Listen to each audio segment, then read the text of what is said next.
Endi inson dunyoda yashar ekan, albatta ustiga bir musibatlar keladi, qiyinchiliklar, mashaqqatlar.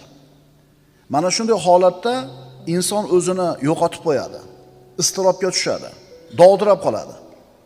Mana shunday holda nima ish qilish kerakligini bilmay qoladi. Ammo mu'min mana shunday holatda Robbis tomonidan yuboriladigan sakinatga ega bo'ladi, u xotirjam bo'ladi.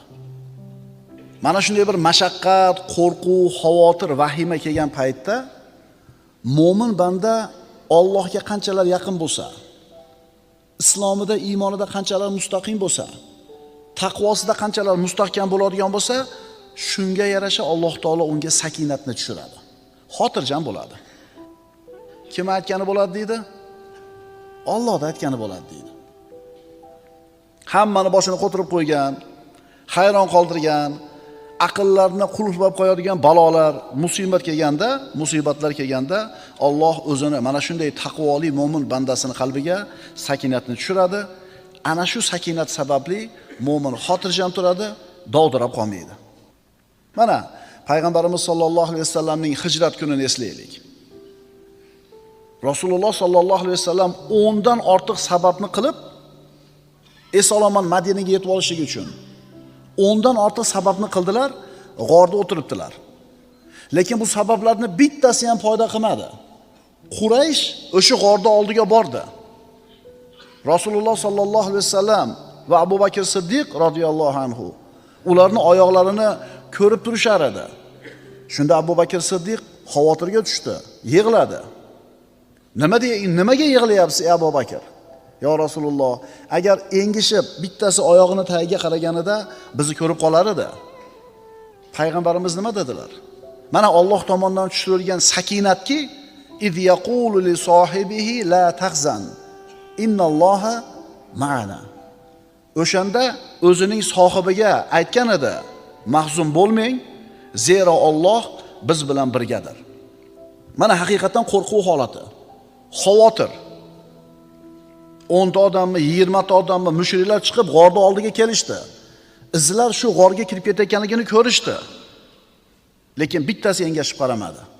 Mana shunday bir xatarli holatda qalbida sakinati bor payg'ambarimiz sollallohu alayhi vasallam o'zini hamrohini nima qilyaptilar?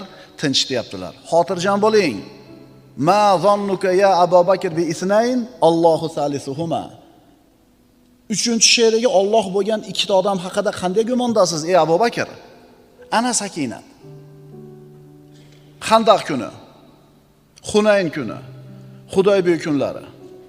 Bularni bari musulmonlar uchun mashaqqatli, istirobli, qo'rquvli kunlar edi, shiddatli kunlar edi.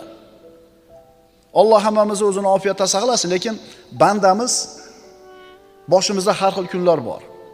Mabodo mana shunday bir mashaqqatli, qo'rquvli kunlar kelib qoladigan bo'lsa, agar biz mo'min bo'ladigan bo'lsak, chinakam mo'min bo'ladigan bo'lsak, Alloh tomonidan albatta sakinat keladi. Qalbimiz xotirjam bo'ladi. Birodarlar, biz namoz haqidagi ilmni bir o'rganamiz, bo'ldi. U o'zgarmaydigan ilm. Sarf, nahv, arab tili grammatikasini o'rganamiz, bo'ldi. Qiyomatgacha bir xil turadi. Ro'zani fiqhini o'rgandik, zakotni fiqhini o'rgandik, tamom, bu o'zgarmay bir xil turadi. Ammo birodarlar, nafs tarbiyasi, qalb tarbiyasining ilmi juda ham muhim. Chunki qalb bir xil turmaydi hech qachon. Doim nima bo'lib turadi? O'zgarib turadi. O'zichi bu nafs tarbiyasi bilan, qalb tarbiyasi bilan jiddiy shug'ullanaman degan odamga juda ham oson retsepti bor. Nafs xohlayotgan narsani qilmaysiz, xohlamayotgan narsani qildirasiz. Bo'ldi. Nafs nima deyapti hozir? 8 rakatdan keyin. Ha, endi bunday kekirtadan shunday ushlasangiz, o'lib qolmaydi. Bir joyi uzilib tushmaydi. Endi o'sha kekirtadan usholmagan, nafsini gapiga kirgan odam shattirib chiqib ketaveradi. Lekin urushmayapmiz. Kelganlarga rahmat, 8 rakatga bo'lsa ham. Kecha ham aytdim bu narsani. Faqat endi o'sha 8 rakatga loyiq ekansizlar, u yog'iga tura olmayapsizlar. Endi 20 rakat turganlar shunga loyiq bo'lganligi uchun turibmiz emas. Yo'q, Alloh bizni shu yerga turgizib qo'yapti. Alloh shu yerda turadigan quvvatni beryapti, sakinatni beryapti turibmiz. Tushundinglarmi ukalar? Nafsni tarbiyasini formulasi juda ham oson. Agar ikki og'iz gap bilan gapirish kerak bo'lsa, u xohlayotgan ishni qilmaysiz, xohlamayotgan ishga majbur qilasiz. Bo'ldi. Bir kun qiylanasiz, 2 kun olishasiz nafsingiz bilan, 3 kun olishasiz shaytoningiz bilan, keyin nafs ko'nikib qoladi. To'g'rimi, sigaretni tashlagan akalar? 3 kun 4 kun qiylangansizlar, keyin nima bo'ldi? Ana shu sakinat birodarlar. Bizni Allohga bo'lgan iymonimiz, ixlosimiz va istiqomamizga bog'liq bo'ladi. Shuni unutmaslik kerak. Qanchalar Alloh yaxshi ko'rgan taqvoli banda bo'lasiz, shu sakinat shuncha ko'proq tushadi sizga. U sakinat kimga beriladi? Rohatli, yengil, oson kunlarida Allohni tanigan mo'minlarga. Yengil, farog'atli kunlarda Allohni tanigan bandalar, bunaqa bandalarning ustiga mashaqqat kelsa, shu kunlarda Alloh taolo ularni taniydi, biz aytayotgan sakinatni beradi. Hadis sharifda aytilganidek, yengil kunlaringda Allohni tanigin, yengil kunlaringda Allohni tanigin, yaxshi kunlaringda, mashaqqatli qiyin kunlaringda Alloh seni taniydi. Allohga inobat qilish degani Allohga qaytish degani. Allohga iltijo qilish degani, Allohga yolvorish degani inobat. Inobat ikki xil bo'lar ekan. Rububiyat inobati, ulug'iyat inobat. Rububiyat inobatini hamma qilar ekan. Mo'minmi, kofirmi, erkakmi, ayolmi, olimmi, omimi, boymi, kambag'almi, millati, irqi qanaqa bo'lishidan qat'iy nazar odam zoti borki, rububiyat inobatini qiladi, iltijosini. Qachon qiladi? Samolyot silkinishni boshlaganda ateist ham nima deydi? Ey Rob deydi. Kemaga chiqib, katta to'lqinlarga kema urilib, chaqalib, to'ntarilib ketishiga xavotir bo'lganda ey Xudo deydi. Ateistlik ham esdan chiqib qoladi. Mulhitligi ham yoki dinsizligi ham. Bu majburiyatdan-da. Allohni tanimaydi, lekin boshiga musibat tushganda Alloh deydi. Endi ulug'iyat inobat qanaqa bo'ladi? Yengil kunlarida ham Allohni taniydi. Yengil kunlarda Allohning hukmida, yengil kunlarda Alloh taologa yaxshi ko'rib ibodat qiladi. Endi bunaqa bandasini Alloh qiylangan kunida albatta o'zini holiga tashlab qo'ymaydi. Tushunarlimi? Yengil kunlaringda Allohni eslagin, Allohni tanigin, Alloh ham seni nima qiladi? Taniydi, eslaydi.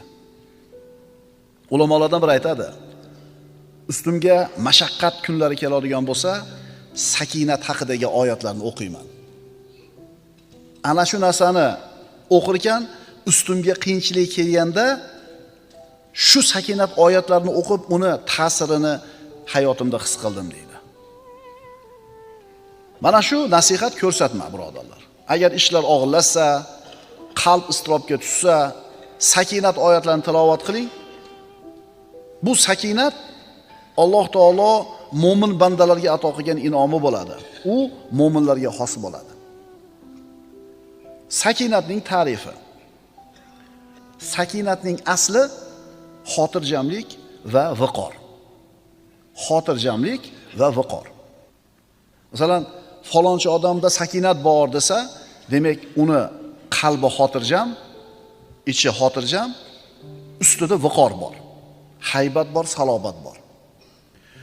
Baqir-chaqir qilish, qo'rqish, yig'i solish, asablarda buzilishi bu birodarlar sakinatni ziddi. Sakinatni nozik ta'rifi. Qalbda xotirjamlik va a'zolarda sokinlikni bor bo'lishi. Insonning ichi ham osoyishta, tashqi ham osoyishta. Bilasizmi, shunday bir aktyor odamlar bor. Asabi o'lgan, g'azabi qaynab turibdi. Ichida vulqon qaynab turibdi-yu, ammo tashqarisida xotirjam tura oladi. Biz bunaqa, bu aktyor bu.